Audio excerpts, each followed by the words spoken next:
Imob TV. Oferecimento Ilha Financiamentos, Casa Morada Engenharia, Carnívoro Steakhouse, Linha Col Premoldados, Casa Nova Móveis e Decor, Conquista Engenharia e Serviços. Olá, eu sou o Robertinho e esse é o Imob TV, um programa dedicado ao mercado imobiliário capixaba. E hoje vamos falar um pouco sobre contrato. Quais os cuidados, os limites, sua importância e o que muda com a pandemia de Covid-19. Tudo o que você precisa saber sobre este documento que tem a função de garantir os direitos e deveres do comprador e do vendedor de um imóvel. E para o assunto de hoje eu converso com o advogado André Pádua, da Pádua Advogados, aqui de Linhares, e vamos falar um pouco sobre esse importante documento. Tudo bem, André?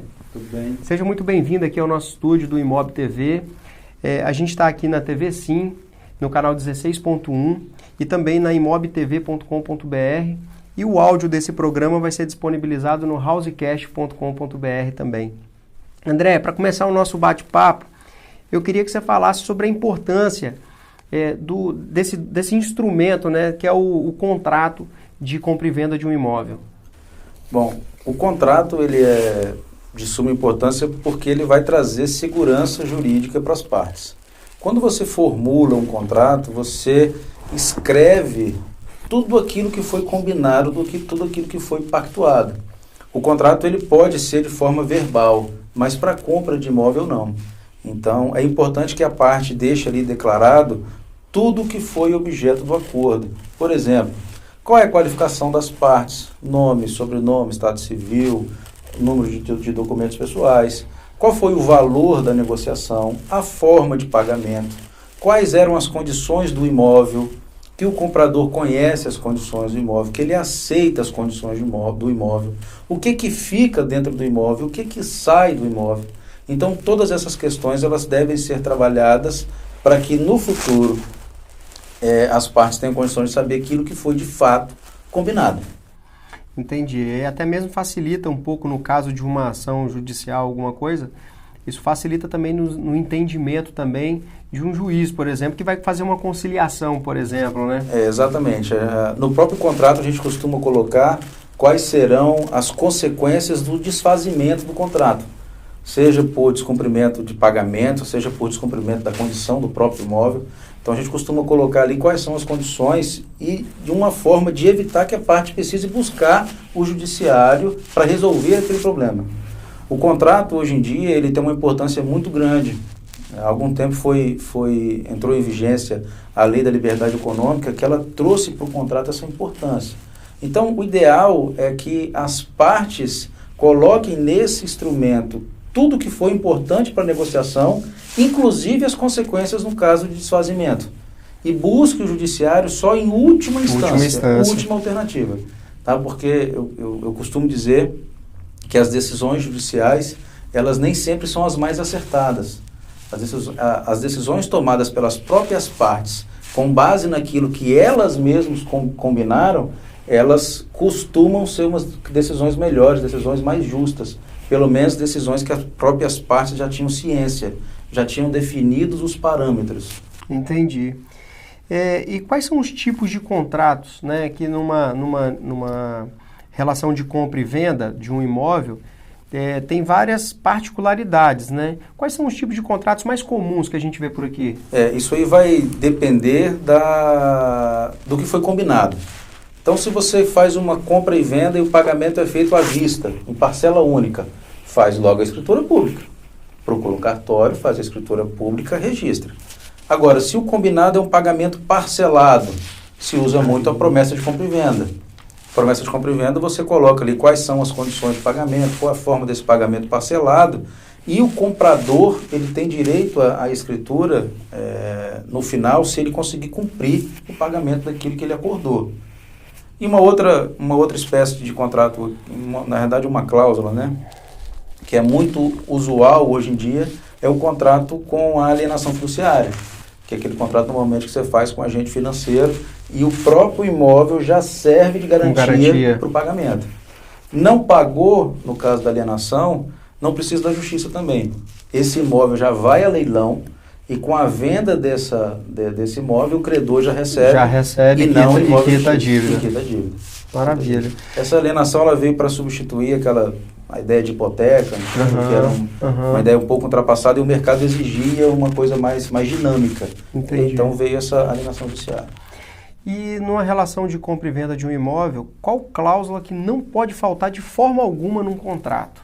Então, o que não pode faltar? Qualificação das partes. As partes devem ser qualificadas para que elas sejam identificadas. Nome, estado civil, sobrenome, profissão, número dos documentos, se a pessoa é casada, se ela não é casada, porque isso vai interferir. A descrição minuciosa do imóvel. Quais são as condições do imóvel, o que o imóvel tem, o que o imóvel não tem, o que fica no imóvel, o que sai no imóvel. É muito importante que a parte pegue a documentação de idoneidade do imóvel. Certidão de ônus negativa, certidão de débitos negativos de débitos fiscais, municipais, federais, estaduais. É importante, claro, que as partes combinem o preço, a forma de pagamento, isso fique muito bem acertado. Prazo de entrega do imóvel. Prazo de entrega, que o comprador declare que admite, que consente receber o imóvel naquele estado, naquela data, porque ele vai se preparar para isso. E as cláusulas que vão tratar no caso de necessidade de desfazimento do negócio, por algum motivo. O negócio precisa ser desfeito, quais são as consequências desse desfazimento. Entendi. E hoje em dia, assim, o mercado imobiliário aqui de Linhares, ele tem se fortalecido muito, né? Linhares não, no Brasil inteiro. Mas aqui na nossa cidade a gente já vê condomínios fechados de lote, a gente já vê prédios, né? A cidade está começando a verticalizar. Qual o cuidado na compra de um lote, por exemplo? Tem alguma coisa específica na compra de um lote? A compra do lote, o comprador ele tem que verificar se o loteamento é regular. A gente já teve ciência de alguns problemas, já trabalhamos em alguns problemas da pessoa comprar um loteamento irregular.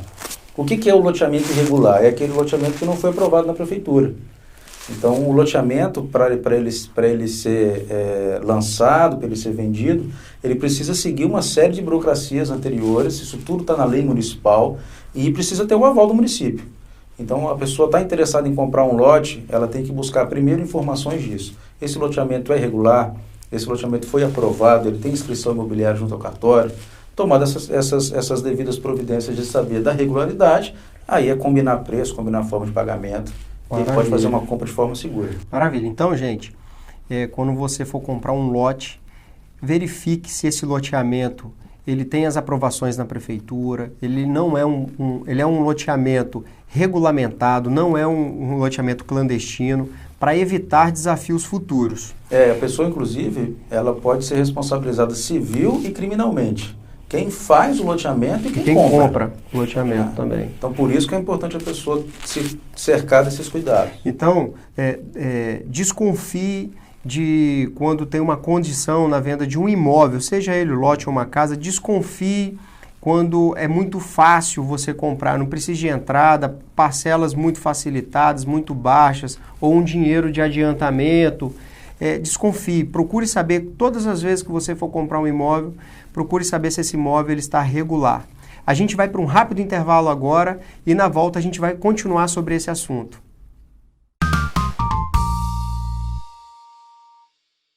Estamos de volta com o Imob TV e hoje o assunto é contrato. Estamos aqui no estúdio com o advogado André Pádua e a gente estava falando, André, no último bloco, da importância, né, de você, quando for escolher um imóvel para comprar, de investigar se esse imóvel, de fato, ele é um imóvel lícito, né, se ele tem toda a documentação. Por isso que é importante, né, a participação de uma imobiliária num processo de compra e venda, né, desse tipo de negociação. Você pega alguns casos lá no seu escritório, por exemplo, de algum cliente que não passou por um processo, por exemplo, foi comprar um imóvel, não comprou numa imobiliária, não teve assessoria de uma imobiliária e teve algum tipo de desafio? É muito comum a pessoa ter problema quando ela toma um passo importante desse, um contrato importante desse, e não busca o auxílio, a participação de um profissional. A imobiliária ela tem os seus corretores de imóvel, que são profissionais habilitados para exercício dessa atividade e são profissionais que vão tirar todas as dúvidas, vão esclarecer todas as questões relativas ao contrato para que ambas as partes não tenham dúvidas sobre aquilo que elas estão fazendo. Então, é essencial fundamental a participação da imobiliária. A experiência que a gente tem é que a participação de um corretor de uma imobiliária nas tratativas dessas negociações. De compra e venda de um imóvel. Então, gente, quando for comprar um imóvel, procure uma imobiliária credenciada pelo CRESSE, que os corretores sejam credenciados pelo CRESSE, que eles vão te dar suporte, eles vão te dar segurança no momento de fazer uma transação imobiliária. Comprar um imóvel não é a mesma coisa que comprar um carro, André. Quando você compra um carro, você não tem que transferir o documento, né? O carro é meu, você comprou, vou transferir o documento para você. Na casa é a mesma coisa. Então, primeira coisa, o imóvel tem um documento? Primeira coisa que tem que ver, né? E depois, quando você compra, você tem que fazer essa tratativa aqui, que vai ser assunto do próximo Imob TV. A gente vai trazer aqui alguém de um cartório aqui de Linhares para falar com a gente, André, sobre as tratativas, né, num processo de escrituração de um imóvel. Né? Mas, André, me fala uma situação. Nesse momento desafiador, né, a pandemia, indo para o 3º mês de pandemia, existe algum desafio entre comprar um imóvel nesse momento? Ou é seguro comprar um imóvel nesse momento? Isso é uma dúvida recorrente de algumas pessoas que entram em contato com a gente. E a orientação é que não. Os negócios como um todo, compra e venda de imóveis, assim como os outros negócios, eles estão sendo realizados normalmente. Tá? O que a pessoa precisa ter ciência, tanto quem compra como quem vende, é se ela tem condições de cumprir as obrigações que estão sendo pactuadas, tendo em vista esse momento da pandemia.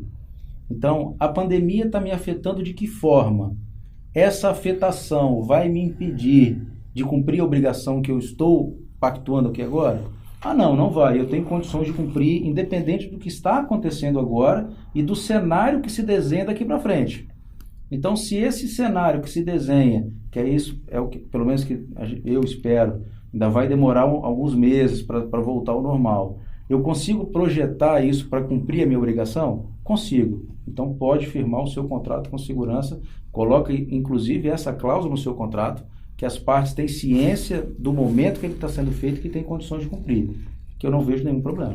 Então, o momento que a gente está vivendo, ele não serve de fundamento para um distrato. Então, a pessoa se pautar em cima da Covid para não cumprir uma regra contratual, por exemplo. Então, os contratos que são firmados hoje, eles podem existir normalmente. E as partes têm ciência do momento que esse contrato está sendo firmado e ele vai produzir os seus efeitos normalmente.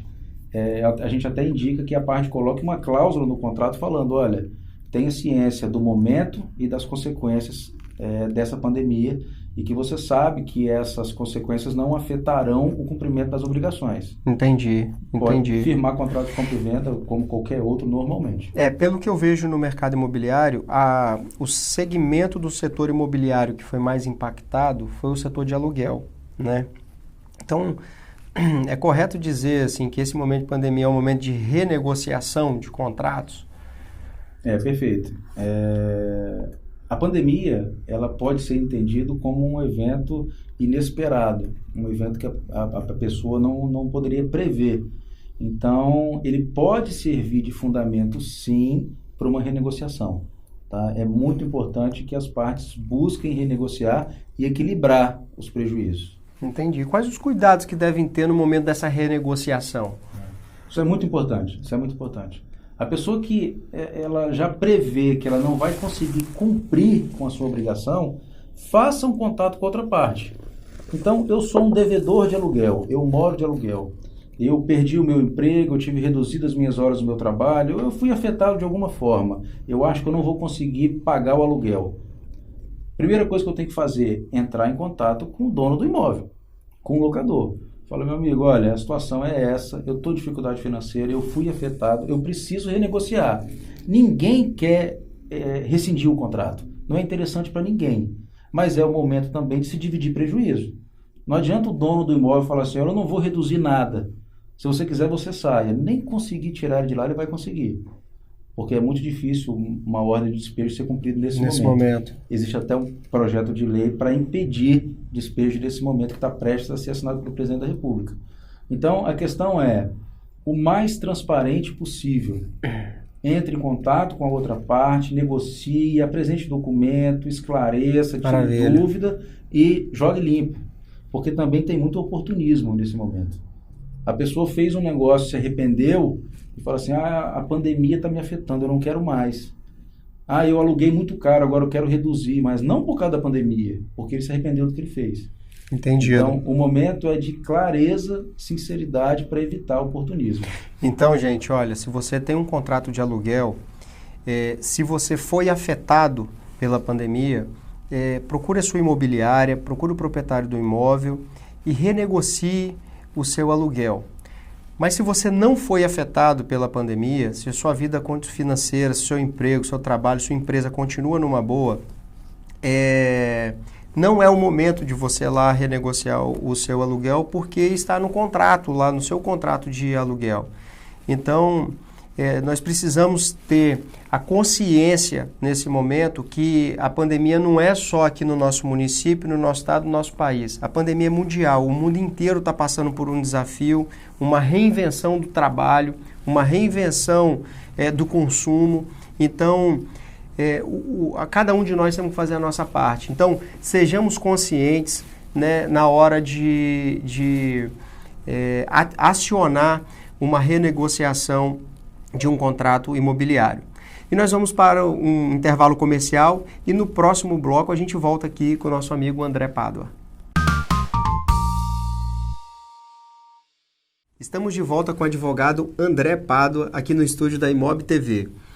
André, nesse momento desafiador, quais são as principais alegações dos devedores, por exemplo, num caso de aluguel ou alguém quer fazer um distrato, por exemplo? As alegações mais comuns são a onerosidade excessiva, que é quando há um desequilíbrio financeiro do contrato, a parte perdeu uma renda importante que ela tinha, então aquilo lá causou um desequilíbrio para ela, e a própria impossibilidade de cumprimento da obrigação. Vou te dar um exemplo. Eu tenho um imóvel alugado no shopping. O shopping está fechado. Agora reabriu, mas está fechado. A prestação ela pode ser cumprida. O imóvel está ali. O locador continua disponibilizando o imóvel. O objeto do contrato está sendo cumprido. Agora, o locatário ele não está usufruindo daquilo da forma como ele gostaria, porque é uma determinação do governo mandando fechar. Mas o objeto da prestação pode ser cumprida. Então, há possibilidade de cumprimento, mas ele pode alegar uma onerosidade excessiva, porque ele vai pegar as vendas dos últimos meses no balanço e ele vai ver que as vendas eram X e agora fechou, a renda caiu. Então, houve um desequilíbrio. Ele pode tentar alegar e comprovar isso para buscar, para pleitear junto com o dono do imóvel uma negociação para baixar o aluguel. Agora, é diferente quando a obrigação de fato não pode ser cumprida. Entendi. E como a justiça tem visto isso? Porque deve ter uma enxurrada de pedidos, né, de renegociação, e aí quando o locatário não consegue combinar com o locador, e aí isso de fato vai parar na justiça, né, para algum juiz tomar uma decisão. De uma maneira geral, como a justiça tem enxergado esses assuntos? O que a gente acompanha é que quando a ação ela traz provas, a pessoa que está alugando o imóvel, o locatário, ele consegue reunir provas de que de fato ele foi afetado, de que ele tem esse desequilíbrio financeiro, a justiça, na maioria dos casos, está concedendo sim um desconto no pagamento do aluguel. Mas a justiça determina qual é esse desconto? Determina. Ela faz uma avaliação, então, do locador, isso, né? E vê mais ou menos, faz meio que uma análise financeira. Tamanho do desequilíbrio, análise financeira, e ela determina se é 10, 30, isso, 50. Determina, exonera. A gente tem locação em shopping, a gente tem locação comercial de um restaurante que está funcionando delivery, a gente tem locação comercial, de sorveteria que está funcionando normalmente. Então depende muito dessa realidade e depende muito da prova que é feita no processo, entendeu? A alegação mais a prova. Então a gente tem decisões que não interferem na relação, a gente tem decisões que reduzem um percentual e a gente tem decisões que exoneram. Vai depender muito do caso a caso. O momento, como a gente sempre fala, é dividir prejuízo. É jogo de perde-perde. E o conselho que eu dou é: não leve isso para a justiça. A justiça não vai proferir as melhores decisões nesse momento. O diálogo é sempre o melhor caminho, né? É melhor, é mais rápido. E outra, a ideia do contrato, isso está nos nossos manuais, é a preservação do contrato. O contrato ele nasce para ser preservado. Ninguém quer a extinção do contrato. Então, busque a negociação. E uma situação interessante que surgiu com todo esse desafio, né, que apareceu, que nos deixou com muito medo, muitas empresas se reinventaram. Você usou aí o exemplo do delivery, né? Muitas empresas, todos nós tivemos que nos reinventar nesse momento. Então, muitas pessoas, nós perdemos muitas vidas, né, no Brasil e no mundo, mas a gente está aprendendo a viver de novo, num novo mundo. O mundo não será mais o mesmo pós-Covid. Então, abre aí uma janela de reflexão, de você repensar o seu negócio, de você repensar a sua vida, a maneira de viver, entender que cada vez mais a gente vai ter que valorizar mais o nosso lar, a nossa casa, né, dar mais conforto para a nossa família. Então, se você for comprar um imóvel, você precisa avaliar todas as características desse imóvel, ver se de fato você consegue arcar com as despesas desse imóvel de financiamento, né, se esse imóvel está todo regulamentado, e sempre fazer um contrato de compra e venda, como o André está falando aqui, tem vivências, tem experiências nesse assunto, já viu muitas ações desafiadoras em relação a isso, um contrato de compra e venda. Não faça aquele famoso contrato de gaveta, porque esse contrato de gaveta ele pode te onerar muito no futuro. Procure um advogado, né? Procure uma imobiliária para te assessorar. Então, valorize o imóvel que você tem. Se você já tem o imóvel, valorize muito o imóvel que você tem. André, a gente já está caminhando para o final do nosso terceiro e último bloco. Eu queria que você falasse um pouco sobre... Eu comprei um imóvel e esse imóvel está em construção, né? Ou comprei um lote e a loteadora ainda está fazendo a estrutura. Como que, nesse momento desafiador, né, da pandemia, as construtoras elas podem alegar um atraso na obra? Pode. A lei ela já prevê um prazo de carência, né, normalmente de 180 dias, para essa entrega dessas unidades, ou no loteamento, ou em unidade imobiliária de uma incorporação. Mas eu não tenho dúvida que a pandemia também ela pode elastecer esse prazo, ela pode ampliar esse prazo. É muito importante agora para construtoras, para as loteadoras, que ela organize muito bem quais serão as suas dificuldades. É aquele conhecido diário de obra. Então, a minha mão de obra parou de trabalhar porque eu tenho muita gente do grupo de risco e está em casa. Então, diminuiu a velocidade, mas eu estou comprovando isso. A pessoa que ia me entregar o material X, não chegou o material X porque a indústria não entregou, ou o caminhoneiro, o transporte não foi feito. Eu estou aqui relatando isso no meu diário de obra para comprovar que o que levou ao atraso, além da carência, não foi culpa minha. Eu fui afetado por questões de terceiros relacionados à pandemia.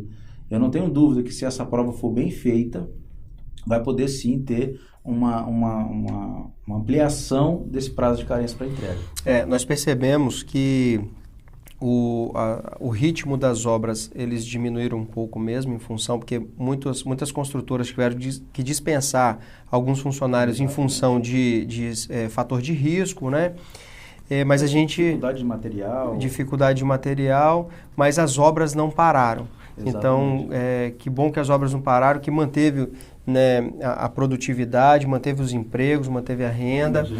A gente fala, a gente sempre conversa que tem muita gente que está sofrendo negativamente, mas tem muita gente também que está se reerguendo ou se erguendo durante esse período. Tem muita gente que está conseguindo levar os seus negócios para frente e também ampliar.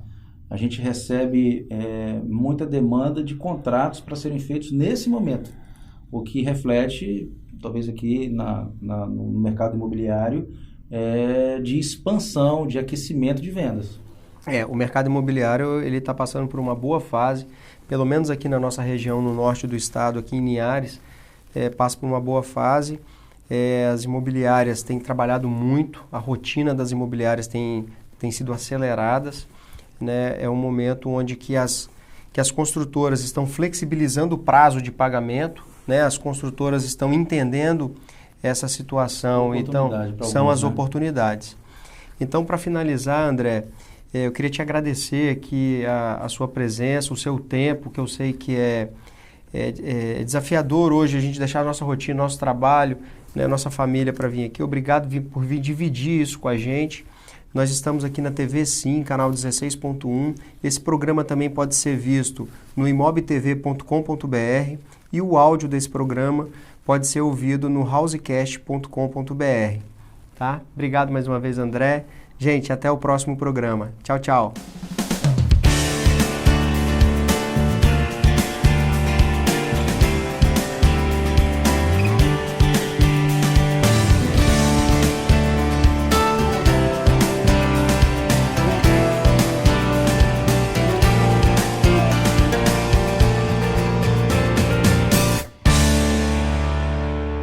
Você assistiu Imob TV. Oferecimento Ilha Financiamentos, Casa Morada Engenharia, Carnívoro Steakhouse, Linha Col Premoldados, Casa Nova Móveis e Decor, Conquista Engenharia e Serviços.